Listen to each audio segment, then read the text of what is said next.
We open on a high-powered executive, billionaire Damien Hale, gazing out the expansive windows of his NYC penthouse. A departing nurse tidies up medical equipment behind him, a stark reminder of Damien's terminal illness, granting him a mere 6 months to live. Later, during a lunch with his closest friend Martin, their conversation revolves around Damien's deteriorating health and his strained relationship with his daughter, Claire. Damien, a workaholic in her youth, regrets neglecting Claire and hopes confessing his illness might mend their bond. Before their meal concludes, Damien inquires about a mysterious procedure called shedding, leaving Martin bewildered. As he rides in his limousine, Damien attempts, but fails, to reach Claire by phone. He then retrieves a business card from Phoenix Biogenetic, a memory sparking of his prior conversation with the company's director, Dr. Albright. Dr. Albright's mission: to grant humanity's brightest minds a chance to cheat death and achieve their ultimate potential. His revolutionary technology allows for consciousness transfer, a process known as shedding. Phoenix Biogenetic offers flawless, genetically engineered bodies to those with the means to afford them. Damien recalls questioning the legality of this service. Albright countered that Damien's inquiries were misguided. The crucial question, he argued, wasn't longevity, but a sense of conquering mortality. Wading through these resurfacing memories and grappling with Albright's proposition, Damien sought out Claire, who was helming a non-profit organization.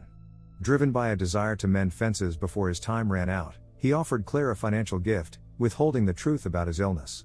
However, she saw through his attempt, refusing the money on principle. In her eyes, it was a transparent ploy, a belief that his wealth could solve any issue. Back in his office, Damien wrestled with the fallout of his encounter with Claire. His yearning for a second chance at life intensified, and he delved deeper into researching shedding and Phoenix Biogenetic. He unearthed the fact that Dr. Jensen was the mastermind behind the procedure, and watched a video where Jensen expounded on the philosophical underpinnings of his creation. Yet, as Damien became engrossed in his research, a violent coughing fit overtook him, culminating in a fainting spell. The relentless grip of his illness became undeniable. Waking up with an oxygen mask strapped to his face, he made a resolute decision. He contacted Albright and scheduled the procedure. Albright outlined the post-transfer restrictions, severed connections with his previous life and an inability to contact anyone from his past. Additionally, he instructed Damien to travel to New Orleans and orchestrate a public death hoax. The next day, Damien found himself airborne, en route to New Orleans. He contacted Martin, proposing a lunch rendezvous. Before their meeting, Damien made a detour to a local cemetery, where he discreetly buried a cryptic box near a grave. Finally, during lunch with Martin, Damien staged a convincing seizure, collapsing dramatically to the ground. Martin, panicked, dials emergency services. However, instead of a hospital, the ambulance whisks the billionaire away to Phoenix Biogenetic. In a race against time, they initiate the procedure. A needle pierces Damien's skin, and he's loaded into the machine, fully conscious. Blinding lights and deafening sounds intensify his discomfort, but swiftly, his consciousness is transferred into the new, youthful body. A jolt turns Damien's head, revealing his former self, lifeless and pale. The sight triggers a wave of nausea, and he promptly vomits. Albright assures him it's a temporary adjustment period. Soon, hallucinations plague Damien. Objects distort, and a vivid image of a field with horses flickers before him. Death has its after effects, the doctor remarks with a hint of sarcasm. Confined to the facility, Damien undergoes rigorous training and physiotherapy to acclimate to his new body. Shedding his old life, he adopts a new identity, Edward Kidner, complete with a fabricated backstory. A period of disorientation and despair gives way to an appreciation for his newfound physical attractiveness. Yet, the hallucinations and headaches persist. Albright explains that Damien's mind struggles to integrate with the new neural structures. He prescribes medication to ease the transition, warning of potential death or debilitating migraines and hallucinations if Damien neglects them. Additionally, he's restricted to New Orleans for regular checkups and weekly medication refills. Upon completing his training, Damien finds himself deposited in a stunning New Orleans mansion, his new home. Embracing his new persona as Edward, he takes to the neighborhood basketball court, quickly integrating into the local scene. There, he encounters Anton, his neighbor, who extends a friendly invitation to a local club. That very night, they venture out, and Damien, now a handsome young man, finds himself the center of female attention. However, navigating questions about his past, career, and age proves challenging, leading to perceptions of him as slightly odd. Despite the awkwardness, Damien settles into a new routine with surprising ease. Basketball games, nights out with newfound friends, and encounters with beautiful women become the norm, punctuated by medication pickups and club visits.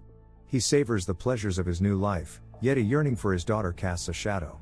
One day, consumed by this sadness, he forgets his medication, and the hallucinations return with a vengeance. Flashbacks of military service intertwine with disturbing images of a small town and a pumpkin tower.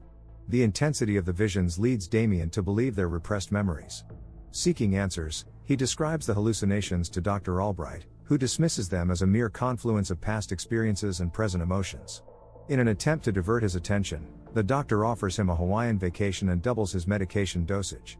Albright interprets the vision of the sick girl as a manifestation of Damien's longing for Claire, while the Latina woman is dismissed as a forgotten fling. However, a crucial detail pricks at Damien's suspicions. He never mentioned the woman's ethnicity to Albright. Determined to uncover the truth, he embarks on an online search for the enigmatic Pumpkin Tower. It turns out, a near-identical tower exists in a small town near St. Louis. Determined to find answers, Damien hatches a plan to deceive Albright. He books a flight to Hawaii as a decoy, but secretly sets his sights on St. Louis. Before leaving, he retrieves the cryptic box from the cemetery. Inside, he finds a stash of cash, documents, and credit cards, enough to facilitate his covert mission. He skillfully evades one of Albright's henchmen and boards a plane bound for the quaint town. Within a few hours, Damien finds himself standing before the very Pumpkin Tower from his visions. A house sits adjacent to the tower, and he cautiously approaches the door. When his knocks go unanswered, a sense of intrigue washes over him. Deciding to investigate further, he enters the property. Inside, he stumbles upon medical bills and disassembled parts of a respirator, unsettling evidence of a life interrupted. Most significantly, a photograph catches his eye. It depicts Madeline and Anna, the mother and daughter from his hallucinations. Shockingly, Damien himself appears in another picture. The horrifying truth dawns on him: the body he inhabits wasn't some flawless creation, but that of a real person with a life and loved ones. As he grapples with this unsettling revelation, Madeline unexpectedly arrives home. Startled, she points a gun at him. Damien urges her to remain calm, slowly turning to face her. The sight of him sends her crashing to the floor in a wave of disbelief. She believed her husband, Mark, to be dead. Just as Damien attempts to explain, Albright's men burst into the house. They overpower Madeline and attempt to abduct Damien. To Damien's astonishment, Anton steps forward. It turns out he's been working for Phoenix Biogenetic all along, tasked with keeping tabs on Damien. Anton explains that Madeline's husband, Mark, agreed to undergo the procedure in exchange for funds to cover his daughter's medical treatment. Damien is left reeling from this betrayal. He confronts Anton, exposing Albright's callous disregard for human life. However, Anton remains unfazed, offering a chilling metaphor. He likens Damien's outrage to the disappointment of discovering a pre-owned car instead of a brand new one. Furthermore, he warns Damien that returning to the house will result in Madeline's demise and the destruction of her property. Fueled by his unwavering moral compass, Damien devises a plan to outsmart Albright's men and protect Madeline. Feigning compliance, he takes his medication and heads to the bathroom. Seizing the opportunity, he overpowers one of the men. Drawing upon Mark's residual military instincts, Damien eliminates several of his attackers. He then rushes to wake Madeline but realizes he's lost his pills during the struggle. In the ensuing chaos, Anton and his accomplices attempt to set the house ablaze. But Madeline and Damien, seeking refuge beneath the platform, retaliate by firing at their attackers' legs. Damien, drawing on Mark's combat expertise, swiftly eliminates all his assailants. He then flees with Mark's wife, fabricating a story about taking on unsavory work to secure Anna's medication. Their immediate objective: reuniting with Anna at school. Overjoyed to see her father, Anna rushes into Damien's arms, convinced of his survival. They check into a motel, where Damien, deprived of the pills, succumbs to a migraine and disturbing hallucinations. Meanwhile, he delves into Phoenix Biogenetics' secrets online, uncovering Albright's connection to Dr. Jensen, a former colleague, and the address of Jensen's wife, Phyllis. Plagued by the hallucinations and determined for answers, Damien visits Phyllis at her nursing home. Posing as a student researching Jensen's work, he manipulates the Alzheimer's-stricken woman into revealing incriminating details. He learns about Albright's weekly visits and deduces that the doctor currently inhabits Jensen's body. Damien stages a confrontation, holding Albright at gunpoint and demanding a fresh supply of pills. However, Albright unveils a harsh truth: the more pills Damien takes, the more Mark's skills and memories fade. Abstinence, on the other hand, would lead to Mark regaining control of his body. With Albright as his hostage, Damien seeks the lab's location. But their path is intercepted by Albright's men, who overpower Damien. As they haul him away, a surprise intervention arrives. Madeline, who disarms one of the guards, revealed to be Anton inhabiting a new body. He warns Madeline of Damien's secrets, particularly his ignorance of their daughter's birthday. As Damien and Madeline hop into the car, the weight of the situation settles on her. She insists on pulling over to clear the air, especially after Anton's cryptic message. She bombards Damien with questions about Anna's birthday and other intimate details of their life together. His inability to answer fuels her anger and frustration. Witnessing this tense exchange from the back seat, Anna becomes increasingly worried. Madeline feels betrayed by Damien's deception. The thought of having to explain to Anna that the man who looks like her father is a stranger is heartbreaking. However, with Albright's men still on their trail, she's forced to put her trust aside and work with Damien for survival. Desperate for a safe haven, Damien hatches a plan to seek help from his friend Martin. Upon arrival at Martin's luxurious home, Damien convinces him of the truth by recounting details only they would share. Martin, swayed by Damien's sincerity, agrees to assist them and orchestrates their escape. The looming question of how to explain Anna's father's absence weighs heavily on Damien. Yet, an unexpected bond begins to blossom between them. He teaches her how to swim, creating new and precious memories. Watching them from afar, Madeline experiences a flicker of attraction towards Damien, his resemblance to her husband blurring the lines. Drawn to Damien's form, which houses her husband's essence, she yearns for a connection. She presses her ear to his chest, seeking solace, and their lips meet in an unwelcome kiss. Sensing her confusion, Damien deflects her attention, desperate to break the spell. He delves into his past with Claire, forging a genuine connection through their shared experiences. However, an unsettling detail catches his eye, every reflective surface veiled in darkness. A memory flickers, Martin's tragic loss 2 years prior. A dreadful suspicion forms in his mind. He bolts, searching for Anna, who's lost in a childish world with a young boy. The truth dawns on Damien. Martin, in a desperate bid, brought his son back through Phoenix Biogenetic, transferring him to a new body. This horrifying revelation exposes Martin's betrayal. He led Albright to their doorstep, and danger lurks outside. But Damien confronts his friend, shattering the illusion.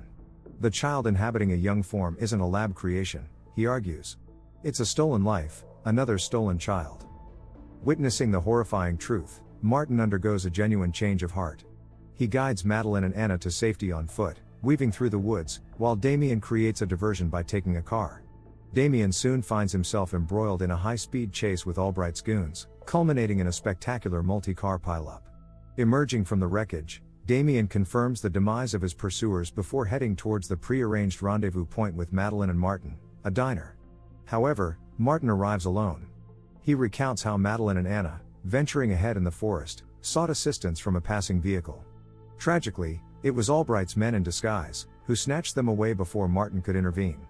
Martin also reveals that the Phoenix Biogenetic business card was his attempt to provide Damien with a lifeline.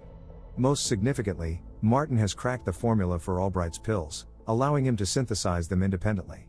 This revelation throws Damien into turmoil. He grapples with the ethical implications of continued pill use, which equates to killing Mark. Prioritizing Madeline and Anna's rescue, Damien postpones this agonizing choice. His plan involves a 12-hour break from the pills, hoping to tap into Mark's memories and glean the lab's location. Amidst withdrawal symptoms, he stumbles upon a clue, a Mardi Gras float storage facility near Albright's lab. Driven by this revelation, Damien sets off for New Orleans to locate the storage unit. 4 hours later, Damien reaches New Orleans and locates the lab nestled conveniently beside a Mardi Gras float storage facility. He infiltrates the building undetected, neutralizing several guards with swift precision. However, upon reaching the chamber containing the consciousness transfer machine, a horrifying sight greets him: 2 new, empty bodies. Just then, Albright emerges, his voice dripping with sarcasm from behind a fortified glass wall. He taunts Damien, revealing that Madeline has been deemed a perfect physical match for a new client, and that Anna's organs will be put to good use. Consumed by rage, Damien unleashes a hail of bullets at the impenetrable barrier separating him from Albright. Seizing the opportunity, 2 of Albright's henchmen materialize and disarm Damien. His fate is sealed. His body will now serve as the unwilling host for Anton's consciousness. With a final act of defiance unseen by his captors, Damien retrieves a bullet and discreetly swallows it whole. The scene cuts to a disoriented Anton regaining consciousness, inexplicably inhabiting Mark's body. Albright bombards Anton with questions, meticulously testing his identity. Satisfied, he dispatches Anton on a ruthless mission, the elimination of Madeline and Anna. However, upon entering their safe house, Anton's actions defy expectations. He eliminates the guards, instead choosing to protect the mother and child. A startling revelation dawns: it's Damien, still trapped in Mark's body. The unlikely trio embarks on a desperate escape, fending off Albright's relentless pursuit. They find themselves cornered, separated from Albright by a fortified glass wall. Damien reveals a cunning act of defiance. Heeding details from his initial procedure, he recalls the process fails if metal is present. By swallowing a bullet, he cleverly sabotaged the transfer, remaining in Mark's body. Albright, convinced Damien can't retaliate due to his dependence on the pill formula, taunts him. Unbeknownst to him, Martin has cracked the code. With steely resolve, Damien incinerates Albright with a blowtorch. Following their escape, Anna and Madeline are whisked away to a safe haven procured by Martin. Damien, however, chooses a different path. He seeks out Claire, posing as a friend of her father. Masquerading his true identity, he expresses Damien's regrets over their missed time together and conveys his immense pride in her accomplishments. He leaves her with a letter and departs, indulging in one last lingering glance from the window. The scene cuts to Damien awakening in a hotel room, disoriented. He stumbles upon a video on the computer, a revelation that shatters his perception of reality. Damien is no longer inhabiting Mark's body. The wealthy tycoon made the tough call to stop taking the pills, effectively relinquishing control and allowing Mark to reclaim the life stolen from him. Mark, overwhelmed with surprise, is also incredibly thankful for this selfless act. He then sets off to reunite with Madeline and Anna, who have found solace on a stunning tropical island paradise.